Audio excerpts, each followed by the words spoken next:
ನಾನು ಅದನ್ನು ಕೇಳಿಸ್ಕೊಂಡೆ. ಫಡ್ಕೆ ಸರ್ ಉತ್ತರ ಕೊಡ್ಲಿ, ಅದನ್ನು ಕೇಳಿಸ್ಕೊಳ್ಳೋಣ ಸರ್. ಮುಂದುವರಿಸಿ. ನೋಡಿ, ಅಫ್ಜಲ್ ಜಿ ಅಂದಿದ್ದು ಯಾರು ಅಂತ ನಮಗ್ ಗೊತ್ತಿದೆ. ಅಂದ್ರೆ ಒಬ್ಬ ಟೆರರಿಸ್ಟ್ ದೊಡ್ಡ ಗೌರವದಿಂದ ನೋಡಿದವ್ರು ಯಾರು ಅಂತ ನಾವು ನೋಡಿದೀವಿ. ಯಾಸೀನ್ ಮಲಿಕ್ ಪ್ರೈಮ್ ಮಿನಿಸ್ಟರ್ ಆಫೀಸಿಗೆ ಮನಮೋಹನ್ ಸಿಂಗ್ ಅವರು ಕರೆದು ಮಾತಾಡಿಸಿ ಇದನ್ ಮಾಡಿದ್ದಾರೆ. ಹಿ ಈಸ್ ಏನಂತಾರೆ, ಟೆರರಿಸ್ಟ್. ಜಮ್ಮು ಕಾಶ್ಮೀರದಲ್ಲಿ ಗುಂಡು ಹೊಡೆದಾಗ ಒಂದ್ ನಿಮಿಷ ಸರ್ ಉತ್ತರ ಕೇಳಿಸ್ಕೊಳ್ಳಿ. ಯಾಸೀನ್ ಮಲಿಕ್ ಅವನನ್ನ ಪ್ರೈಮ್ ಮಿನಿಸ್ಟರ್ ಆಫೀಸ್ ನಲ್ಲಿ ಕರೆದು ಮಾತಾಡಿಸಿ ಮರ್ಯಾದೆ ಮಾಡಿ ಕಳಿಸಿದವರು ಮನಮೋಹನ್ ಸಿಂಗ್ ಅವರು. ನಿಮಿಷ. ಹಾಗೇನೆ ಮುಂಬೈ ಟೆರರ್ ಅಟ್ಯಾಕ್ ನಮ್ಮ ಆಂತರಿಕದವರೇ ಮಾಡಿದ್ರು ಅಂತ ಹೇಳಿ ಪುಸ್ತಕ ಬಿಡುಗಡೆ ಮಾಡಿದಾಗ ಭಾಷಣ ಮಾಡಿದವರು ದಿಗ್ವಿಜಯ್ ಸಿಂಗ್ ಇದ್ದಾರೆ, ನಮಗ್ ಗೊತ್ತಿದೆ.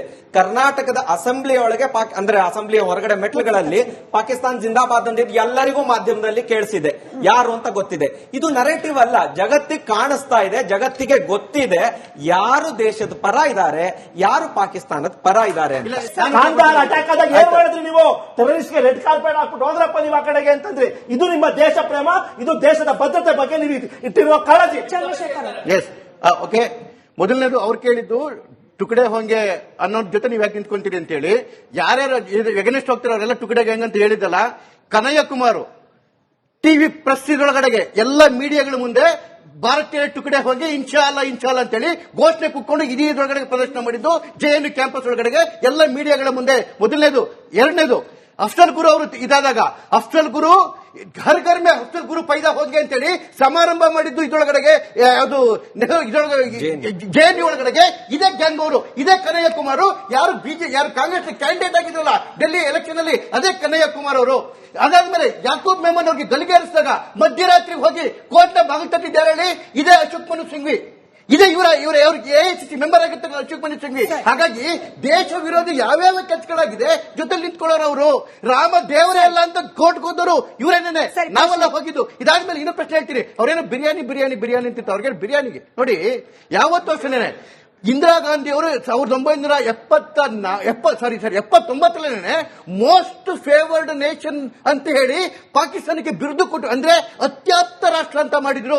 ಯಾವುದೇ ಪ್ರಧಾನಮಂತ್ರಿ ಆದಾಗ ಮೊದಲ ಪ್ರಯತ್ನ ಮಾಡ್ತಕ್ಕಂಥದ್ದು ಯಾವುದೇ ದೇಶ ಆಗಿರ್ಲಿ ಅದರ ಜೊತೆ ಸಂಬಂಧವನ್ನೇ ಬೆಳೆಸ್ಕೊಳ್ತಕ್ಕಂಥದ್ದು. ಆ ಸಂಬಂಧ ಬೆಳೆಸೋದಕ್ಕೆ ಎಲ್ಲ ಪ್ರಯತ್ನಗಳನ್ನ ವಾಜಪೇಯಿ ಅವರು ಮಾಡಿದ್ರು, ಕಾಂಗ್ರೆಸ್ ಇಂದಿರಾ ಗಾಂಧಿ ಅವರು ಮಾಡಿದ್ರು, ನರೇಂದ್ರ ಮೋದಿ ಅವರು ಮಾಡಿದ್ರು.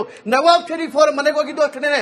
ನಾನು ಬಂದಿದ್ದೇನೆ, ಒಳ್ಳೆಯ ಸಂಬಂಧವನ್ನು ಹೇಳೋಣ ಅಂತೇಳಿ ಭೂತಾನ್ಗೂ ಹೋಗ್ಬಿಟ್ಟು ಬಂದ್ರು, ನೇಪಾಳಕ್ಕೂ ಹೋಗ್ಬಿಟ್ಟು ಬಂದ್ರು, ಪಾಕಿಸ್ತಾನಕ್ಕೂ ಹೋಗ್ಬಿಟ್ಟು ಬಂದ್ರು, ಎಲ್ಲ ಕಡೆಗೂ ಹೋದ್ರು. ಯಾವಾಗ ಅವರು ಕಂಟ್ರಿ ಬುದ್ಧಿ ತೋರಿಸಿದ್ರು ಒಳಗಡೆಗೆ ನುಗ್ಗೋಡಿದ್ರು. ಸರ್, ಬಿಜೆಪಿ ಅವರು ಭಾಷಣ ಚೆನ್ನಾಗಿ ಮಾತಾಡ್ತೀರಾ, ಆದ್ರೆ ಒಂದೇ ಒಂದು ಪ್ರಶ್ನೆ ಏನಂದ್ರೆ, ದೇಶದ ಬಗ್ಗೆ ಇಷ್ಟೆಲ್ಲ ಮಾತಾಡ್ತೀರಾ ಇಲ್ಲ, ಯಾರು ದೇಶದ ಪರವಾಗಿದ್ದಾರೆ, ಯಾರು ದೇಶದ ವಿರೋಧವಾಗಿದ್ದಾರೆ ಅಂತ ನಿಮ್ ಕಡೆಯಿಂದ ಸರ್ಟಿಫಿಕೇಟ್ ಬೇಕಾಗಿಲ್ಲ. ಏನಕ್ಕಂದ್ರೆ ನಿಮ್ದೇ ಸೆಂಟ್ರಲ್ ಮಿನಿಸ್ಟರ್ ಅನುರಾಗ್ ಠಾಕೂರ್ ಏನಂತ ಹೇಳಿದ್ರು, ಈ ದೇಶಕ್ಕೆ ಗದ್ದಾರಂಗೋ ಗೋಲಿ ಮಾರೋ ಸಾಲಂಗೋ ಅಂತ ಹೇಳ್ಬಿಟ್ಟು ಅದೇ ದೇಶದ ಗದ್ದಾರ್ಗಳು ದುಬೈಯಲ್ಲಿ ಕೂತ್ಕೊಂಡಿದ್ದಾರೆ, ಅವ್ರ ಜೊತೆಲಿ ಕೂತ್ಕೊಂಡು ಕ್ರಿಕೆಟ್ ಮ್ಯಾಚ್ ನೋಡ್ತಾರೆ. ನಾಚಿಕೆ ಆಗ್ಬೇಕು ಬಿಜೆಪಿ ಅವ್ರಿಗೆ. ಹೆಂಗ್ ಕ್ರಿಕೆಟ್ ಆಡಿಸ್ತೀರಾ? ಕ್ರಿಕೆಟ್ ಬಗ್ಗೆ ಅಷ್ಟು ಮಾತಾಡಿದ್ರಿಲ್ಲ, ನಮ್ಮ ದೇಶಕ್ಕೆ ಬೇಕಾಗಿರ್ಲಿಲ್ಲ ಕ್ರಿಕೆಟ್, ಏನಕ್ಕೆ ಆಡಿದ್ರಿ ಅವ್ರ ಜೊತೆಯಲ್ಲಿ? ನಿಮ್ಮ ಬಂಡವಾಳ ಹಾಕಿದೀರಾ ಅಂತ ಏನ್ ಬೇಕಾದ್ರೂ ಮಾಡ್ತೀರಾ ನೀವು ಬಿಜೆಪಿ ಅವರು? ಈ ದೇಶ ಮಾಡ್ತಾ ಇದ್ದೀರಾ ನೀವು. Beautiful question sir. ಒಂದ್ ನಿಮಿಷ ನೋಡಿ, ನಾನು ಆಗ್ಲೇ ಹೇಳ್ತಿದ್ದೆ, ಯಾವತ್ತೂ ಅಷ್ಟೇನೆ ದೇಶ ಅಂತಕ್ಕಂಥದ್ದು ಜಗತ್ತಿನೊಳಗಡೆ ಇರ್ತಕ್ಕಂಥ ಒಕ್ಕೂಟ. ಇವ್ರಾಗ್ಲೇ ಹೇಳ್ತಿದ್ರು 10 ಕೋಟಿ ವ್ಯವಹಾರ, 10,000 ಕೋಟಿ ವ್ಯವಹಾರ ಮಾಡ್ತೀವಿ ಅಂತೇಳಿ.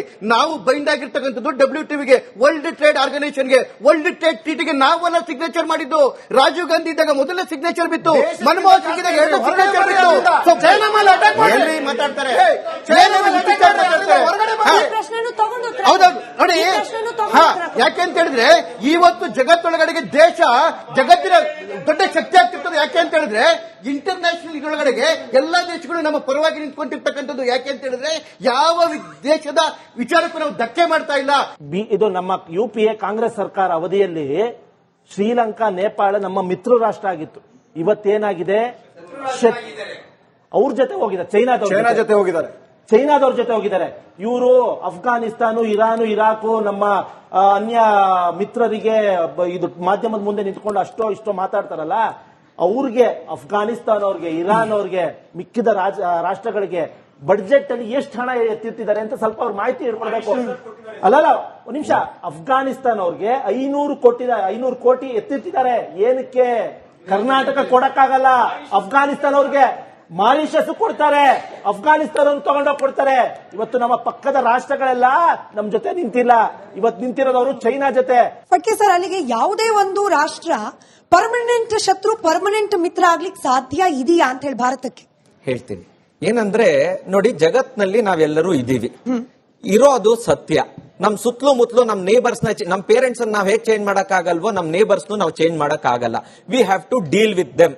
ಸಮಯಕ್ಕೆ ಸಂದರ್ಭಕ್ಕೆ ತಕ್ಕನಾಗಿ ಡೀಲ್ ಮಾಡಬೇಕಾಗಿರೋದೇ ಬುದ್ಧಿವಂತನ. ಆದ್ರಿಂದ ಈಗ ನಮ್ಗೆ ಇವರಿಂದ ನೋಡಿ, ಶತ್ರುವಿನ ಶತ್ರು ಮಿತ್ರ ಅನ್ನೋದು ಒಂದಿದೆ, ಆಯ್ತಾ. ಯಾವಾಗ ನಾವು ನಮ್ಮ ದೇಶಕ್ಕೆ ಏನೇನ್ ಅನುಕೂಲ ಆಗುತ್ತೋ, ಇವ್ರ ಜೊತೆ ಫ್ರೆಂಡ್ಶಿಪ್ ಮಾಡ್ಕೊಂಡ್ರೆ ಅನುಕೂಲ ಆಗುತ್ತೆ ಅಂದ್ರೆ ಮಾಡ್ಕೊಳ್ಳೋಣ, ಇವ್ರ ಜೊತೆ ಫ್ರೆಂಡ್ಶಿಪ್ ಮಾಡ್ಕೊಳ್ಳದೇನೆ ವೈರ ಕಟ್ಕೊಳ್ಳೋಣ ಅನುಕೂಲ ಆಗುತ್ತೆ ಅಂದ್ರೆ ಅದನ್ನ ಮಾಡೋಣ. ಆದ್ರಿಂದ ಪರ್ಮನೆಂಟ್ ಅಂತ ಅಲ್ಲ, ಅವರ ನಡವಳಿಕೆ ಮೇಲೆ ನಮ್ಮ ರೆಸಿಪ್ರಾಸಿಟಿ, ಇಂಟರ್ನ್ಯಾಷನಲ್ ಲಾ ನಲ್ಲಿ ರೆಸಿಪ್ರಾಸಿಟಿ ಈಸ್ ದಿ ಕಾರ್ನರ್ ಸ್ಟೋನ್. ಅಂದ್ರೆ ಅವ್ರು ನಮ್ ಜೊತೆ ಹೇಗ್ ವ್ಯವಹಾರ ಮಾಡ್ತಾರೋ ನಾವು ಅವ್ರ ಜೊತೆ ಹೇಗ್ ವ್ಯವಹಾರ ಮಾಡೋದು ಅದೇ ನಿರ್ಧಾರ ಆಗುವಂಥದ್ದು. ಆದ್ರಿಂದ ಇವಾಗ ನಮಗೆ ಅನುಕೂಲ ಆಗುತ್ತಪ್ಪ, ನಾವು ಏನಂತಾರೆ ಬಾಂಗ್ಲಾದೇಶದ ಜೊತೆ ಇಷ್ಟು ದಿವಸ ನಮ್ದು ಒಳ್ಳೆ ಸಂಬಂಧ ಇತ್ತು, ಶೇಖ್ ಹಸೀನಾ ಅವ್ರಿದ್ರು ಇವ್ರ ಜೊತೆ ಎಲ್ಲ, ಆವಾಗ ಆ ರೀಜನ್ ನಲ್ಲೆಲ್ಲ ಕಂಟ್ರೋಲ್ ಮಾಡ್ಬೇಕಾಗಿತ್ತು, ನಮ್ಗೆ ಅನುಕೂಲ ಆಗ್ತಾ ಇತ್ತು, ಒಳ್ಳೆ ಸಂಬಂಧ. ಈಗ ಯೂನಿಸ್ ಗವರ್ನಮೆಂಟ್ ಬಂದಿದೆ, ಅದು ವ್ಯತಿರಿಕ್ತವಾಗಿ ಮಾಡ್ತಾ ಇದೆ. ಹಾಗಾದ್ರೆ ನೀವೇನ್ ಮಾಡಿದ್ರಿ ಅಂದ್ರೆ ಯಾವ ಸಂದರ್ಭದಲ್ಲಿ ಹೇಗ್ ನಡ್ಕೊಳ್ತಾರೆ ಅನ್ನೋದ್ರ ಮೇಲೆ ರಿಯಾಕ್ಷನ್ ಇರುತ್ತೆ ಹೊರತು ಪರ್ಮನೆಂಟ್ ಆಗಿ ಹೀಗೆ ಇರುತ್ತೆ ಅನ್ನೋದು ಇರೋದಿಲ್ಲ. 68 ಲಕ್ಷ ಸ್ಟ್ರೀಟ್ ವೆಂಡರ್ಸಿಗೆ ಇವತ್ತು ಸಹಾಯಧನ ಹೋಗ್ತಾ ಇದೆ. 80 ಕೋಟಿ ಜನಕ್ಕೆ ಆಹಾರದ ವ್ಯವಸ್ಥೆ ಕೋವಿಡ್ ಟೈಮ್ ನಲ್ಲಿ ಆಗಿತ್ತು. 52 ಕೋಟಿ ಅಕೌಂಟ್ಸ್ಗೆ ಮುದ್ರಾ ಯೋಜನೆಯಲ್ಲಿ ಸಾಲ ಸಿಗ್ತಾ ಇದೆ. 2045 ಮೆಡಿಕಲ್ ಕಾಲೇಜಸ್ ಇದೆ ಇವತ್ತು ನಮ್ಮ ದೇಶದಲ್ಲಿ. 7 ನ್ಯೂ IITs ಇದೆ, 8 ನ್ಯೂ IIMs ಇದೆ, 1.6 ಲ್ಯಾಕ್ ಸ್ಟಾರ್ಟ್ಅಪ್ಸ್ ಇದಾವೆ ನಮ್ಮ ದೇಶದಲ್ಲಿ. ನೋಡಿ, 3.7 ಕೋಟಿ ಡೈರೆಕ್ಟ್ ಡೆಬಿಟ್ ಫಾರ್ಮರ್ಸ್ಗೆ 3.7 ಲಕ್ಷ ಕೋಟಿ ರೂಪಾಯಿ ನಮ್ಮ ರೈತರಿಗೆ ಹೋಗಿದೆ ಡೈರೆಕ್ಟ್ ಆಗಿ. ಹಾಗೆ 1,75 ಲ್ಯಾಕ್ ಫಸಲ್ ಬಿಮಾ ಯೋಜನೆಯಲ್ಲಿ ಹೋಗಿದೆ, ಫಸಲ್ ಬಿಮಾ ಯೋಜನೆ ಒಳಗೆ ಹೋಗಿದೆ. ಹಾಗೇನೆ ಅಗ್ರಿಕಲ್ಚರ್ ಬಜೆಟ್ 2013-14 ಎಷ್ಟಿತ್ತು ಅದ್ರ 5 ಪಟ್ಟು ಅಗ್ರಿಕಲ್ಚರ್ ಬಜೆಟ್ ಆಗಿದೆ.